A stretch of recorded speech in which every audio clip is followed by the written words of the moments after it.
how we take things for granted so much today? I found an article that had 27 things we take for granted. I'm not going to list them all, but it talked about things like we take life for granted. Even being alive is a blessing. You know, we take, let's see what else it said. We take our health for granted. We take food for granted. You know, we don't think about our health till we get sick. We take our family and friends for granted. And you know what else I've noticed in the news lately, just my articles I read, is we take people for granted. You know, they got a job to do. We expect them to wait on us. We expect them to do their job. You know, I was watching the flight attendants right now and the ticket counter. You know, the airlines were having some issues and people were losing it, yelling and screaming at the ticket counter and just going off on them. And it's not their fault. They had nothing to do with it and they can't solve the problem.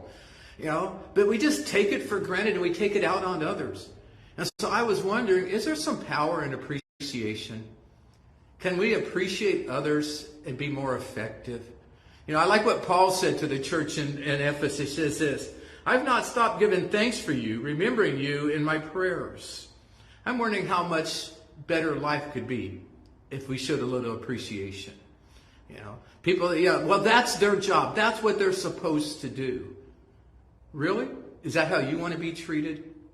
Maybe we can show a little appreciation and kind of change the attitude in our world right now. Right now, there's a lot of hostility and anger built up, and it doesn't take much to set somebody off. Maybe if we start changing the tone with two little words, thank you. Just a little bit of appreciation. Can we change what's happening? Does it make us feel better? Would it make them feel better? It does. See, there's power in our appreciation. So I just want to encourage us. But let's take it a step further.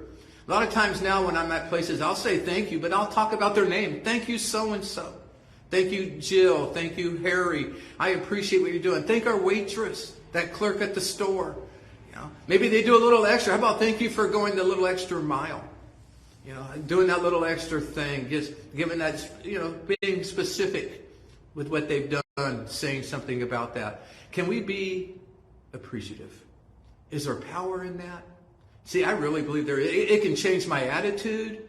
It can change my well-being. It can change how I feel. It makes a difference being appreciative. Not only does it make them feel better, but it also makes me feel better.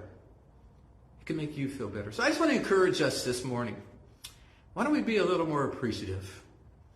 Why don't we practice a little more appreciation of others? Let's quit taking our family, our friends, that waitress, that clerk. Let's quit taking people for granted. We're going to take life for granted. We're going to take food at the store for granted. We're going to take our health for granted till we don't have it. But let's not take people for granted. Let's appreciate those. Because you know what? You can make a difference. That little thank you has power. That little appreciation has power because you can make a difference. We're going to talk about making a difference on Sunday. We're going to have a great time. That's going to be a year of making a difference. So join me Sunday. Be here in person, right here in the middle of the church, or online anytime, and we'll have a great time together. God bless you. Take care. See you Sunday.